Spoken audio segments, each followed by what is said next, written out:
Hey people, welcome back to my channel. Listen, today I've got the tea for you because I've literally got tea, okay? And this topic, we are going to be stirring some feelings up in here. I can already feel a lot of you people judge me right now, but you see, I'm stirring the pot right now. I'm stirring. Do you feel me stirring? I'm stirring the pot, people. The tea is exceptionally good today. Who made this? Very delicious. Hold on. Okay, since you tuned in, I know what kind of person you are. So this is the kind of craziness you want to be listening to on YouTube. So fine, you know what? You click the video, so you are going to get it. Okay, you are going to get it. Oh, you're going to be so happy you tuned into this channel. I got some tea for y'all. So before we start, this is actually hard. Before we start, can I just ask you, since you don't click on this video, the least you can do, since I'm gonna be telling you everything about me, you can at least subscribe. So how about clicking that little button on the side saying subscribe? You know, just subscribe. You know, I need more service. I need more service, okay? Because we're gonna have a whole lot of series of chit chatting, so you might as well just press that button right now so we can get familiar. You know, this is step one. So you might as well just click that button, you know, add a little subscriber to the family. Welcome to the family. Since you want to know all about me, okay, just click that button. And also don't forget to leave me a like so I can feel at least, you know what, people heard my story, but at least I got a subscriber. Listen, if you want to bring the rain nephew, get some cranberry juice on there, put 2 ice cubes, stir it around, because this conversation has been on my mind for a while. But why am I out of breath? Why am I've just run out of breath. How is that even possible? I'm sitting down with a hot cup of tea. Can you run out of breath holding a cup? Is that even possible? Jeez. Without further ado, my name is Missy. Hello, welcome to my channel. If you haven't been here before, please do subscribe and leave me a like after the video so I know that I'm doing something good. Basically, the reason for this video has been a off-putting video for me for a very long time. I didn't really want to talk about this because it just felt like I was gonna stir a lot of emotions and a lot of people were gonna be like, huh? It's like things, you know, when things bother you and you're not a confrontational person, you kind of just let it slide. And now it's just like, you know, it's come back up. It's come back up. Oh, sorry. Oh, speak by the devil. I was born in Sweden, as most of you guys know who are returning subscribers.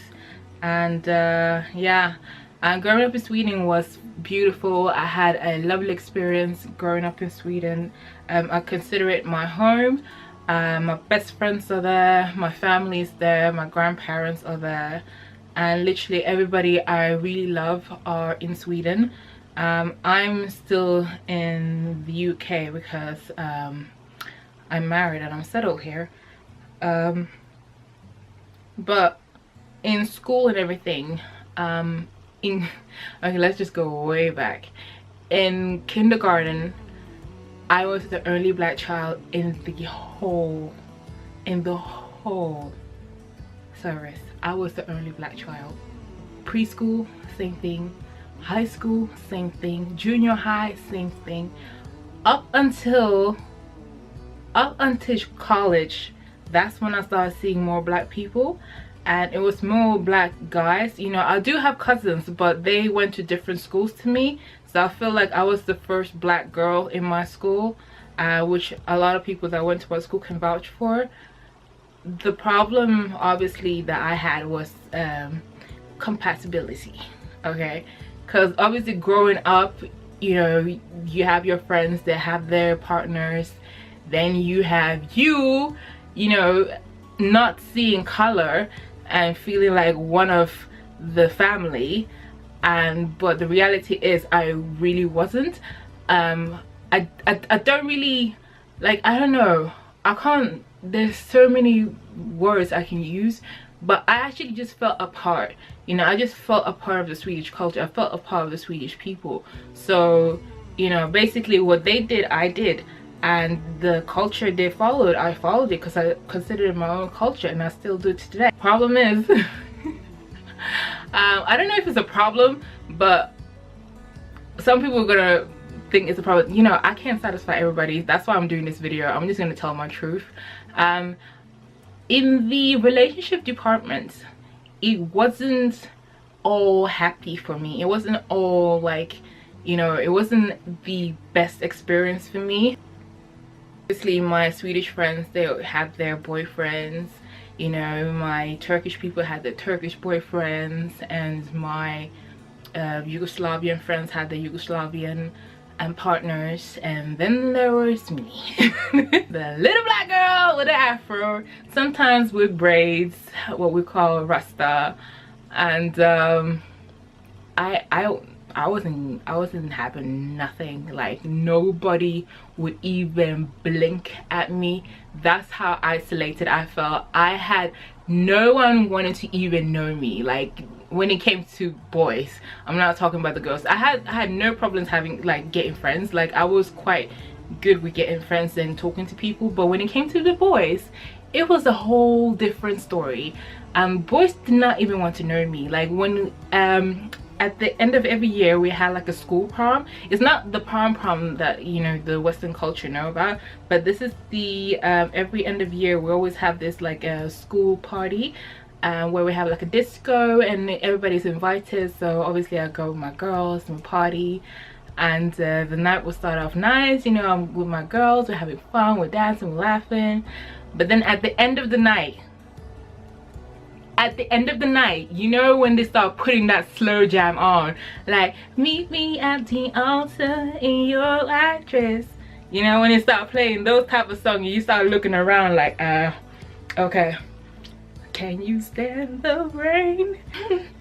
Ain't nobody over here. Cause listen, I was the kind of friend, I was in the middle. I was not the popular girl, but I was not the least popular person. I was like in the middle. I was always friends with people that were popular and unpopular. I don't know, it was a very weird position. The popular girls, they all got people to dance with. Me, no one even wanted to look at me. Like, not even like, no, nobody had time for my ass. Like, I would just stand in the corner and like no one would approach me. Like, back then girls didn't approach boys, so we'll just stand in the corner, just wait for somebody to notice you. No one did. No one ever asked me to dance with them. My whole school youth, I'm telling you, I'm not even trying to get sympathy right now.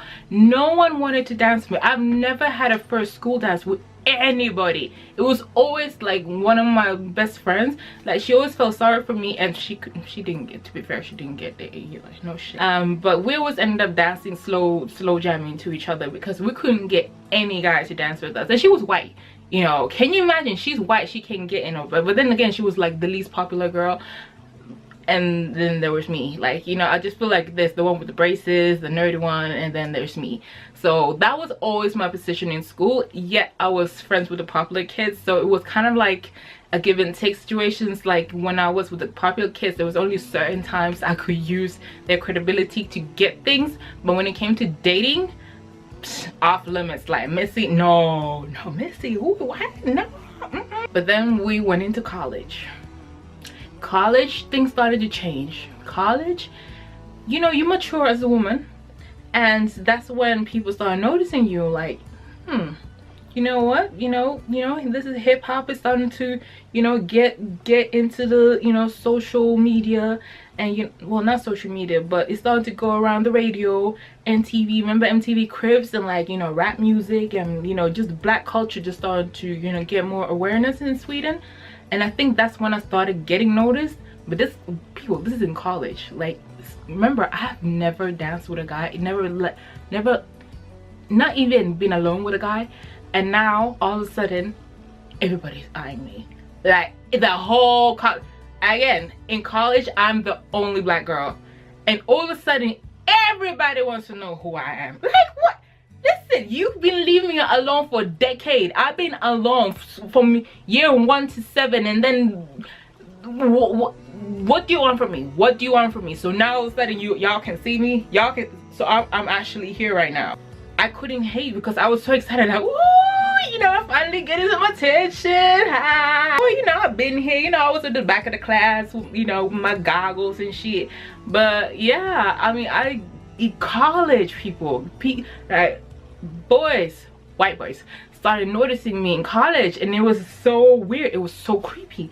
And it's like, how can you just go from school to college and nothing, and now all of a sudden, my first year in college, everybody noticing me. I'm feeling like now I'm the popular girl. You know, I was still unpopular, but I was the popular.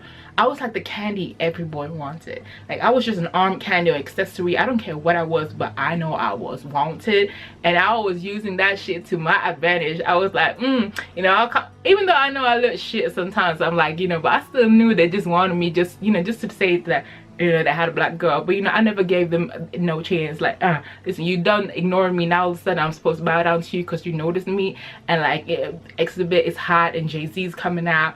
Like, nah bruh, y'all gonna have to pump them brakes on. But hey, don't mind you watching me walk away. Don't mind you watch me walk away. And I started seeing more black boys.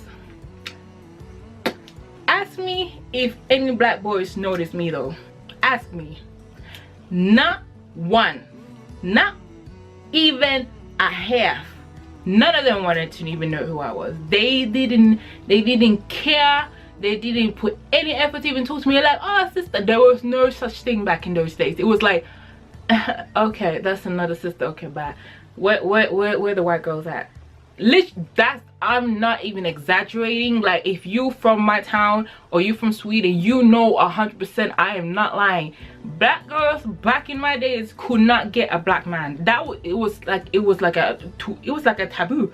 It was like, if the roles just changed, now all of a sudden interracial relationship was the thing. And I'm like, but it was black man, white woman. But black woman, white man, ooh, child, you are tripping now. You pushing it too far. I'm telling you, I had some crazy ass childhood. I don't even know what or who or how it even happened, but I could not get a black guy to even date me or even talk to me, you know, unless I was with the popular girls, my popular white friends. All of a sudden the comments start talking, but obviously they're trying to talk to me to get to them, you know. So I'm starting thinking, you know what, since y'all ain't interested, you know, I tried, you know, I'm trying to, you know, make my mama proud and everything, but obviously this is not happening. I'm not gonna force myself upon you and like hold a gun to your head and like, listen, you need to at least take me to a date just to have my mama say, you know, I at least tried. You know, that wasn't happening, so I'm not gonna force myself into it. I'm not desperate. So that's how it started. So white boys, I'm here, I'm available. Who first? Literally, it was like, I don't even know. It was like they were just so eager to be with me all of a sudden. It was like, I've actually been here. It's not like I just appeared. I've been here. The feeling of someone actually wants me, I think that is what excited me. Like, race has nothing to do with it, but the fact that there was some guy, even though they wanted me for the wrong reason, don't get me wrong, they wanted me for the wrong reason, but I think for me personally, it was just the fact that they wanted me. It just made me feel good.